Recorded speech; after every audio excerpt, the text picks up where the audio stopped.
If one were to read the Bible in the same manner that Christian polemicists read the Quran, they would arrive at the conclusion that the God of the Bible is an anthropomorphic being with a hand, a face, eyes, ears, a back, feet, a mouth spewing fire, and nostrils blowing smoke. They would also gather that he has wings and feathers, roars like a lion, gasps like a woman in labor, shouts like he's drunk, falls asleep, and needs to be told to wake up. And they would also infer that the God of the Bible sits below the angels, and flies with the help of angelic beings. Yet, Christian polemicists argue that Allah has body parts like those of humans, and is therefore an anthropomorphic being. This claim stems from their own distorted readings of verses such as Surah 38:75, that mention the hands of Allah, and hadiths that speak of the shin of Allah. Their actions need to be understood as a desperate attempt to divert attention from the fact that it is Christianity that has the problem of an anthropomorphic God, or a man-God. After all, it is Christianity that teaches that God Almighty incarnated on earth as a literal human being, Jesus Christ. And, as we will soon learn, it is the Christian Bible that describes God in an anthropomorphic manner, while attributing to him the characteristics of humans, birds and even fire-breathing dragons. Let us begin. In Exodus 33, God is described as having a face, a hand and a back. God's hand and arm are mentioned in Isaiah 23, Exodus 7, Psalm 89 and Isaiah 66.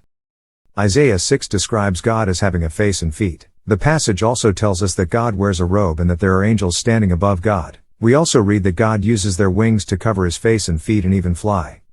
God has eyes and ears according to Deuteronomy 11, 2 Chronicles 16, and Psalm 34. God's feet and soles are mentioned in Exodus 24, Psalm 18 and Ezekiel 43. In Psalm 18, God is described as having nostrils that blow smoke, and a mouth that spews fire and coals. Deuteronomy 8 and Isaiah 1 mention God's mouth. According to Psalm 91 and Psalm 57, God has feathers and wings. Speaking of feathers and wings, in Deuteronomy 32, God is likened to an eagle, and in Isaiah 31, God is likened to birds. In Psalm 44, we read that God sleeps and is told to wake up.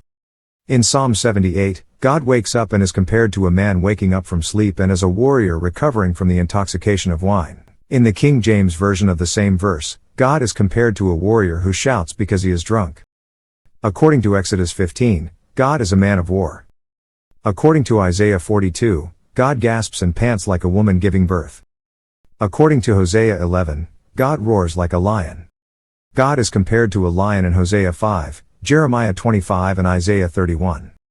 According to Psalm 18, God sits on a cherubim, which is a type of an angelic being, and flies. Muslims should remember this verse the next time a Christian scoffs at the Prophet's night journey on the Buraq. There are many other verses like these from just the Old Testament. But for the purpose of this video, what we have presented thus far should suffice. It should be clear by now that when Christians say Allah, exalted be He, has body parts, they are simply projecting the problems plaguing Christianity and the Bible onto Islam and the Quran. For this reason, they do not merit the courtesy of a patient and scholarly explanation. Rather, the most efficient way to respond to their claims would be to show them what their own scriptures have to say about God, as we have done in this video.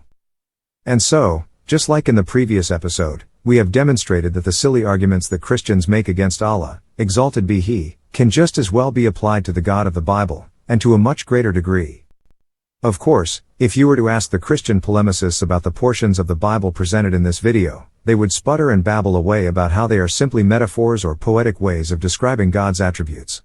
But being intellectually dishonest and hypocrites of the highest order, they will, at the same time, argue that the verse about Allah's hands or the hadiths about Allah's foot are to be taken literally. Either way, how they approach the Bible and the Quran is up to them. At the end of the day, their double standards and lack of integrity expose them as some of the most disingenuous people on the planet.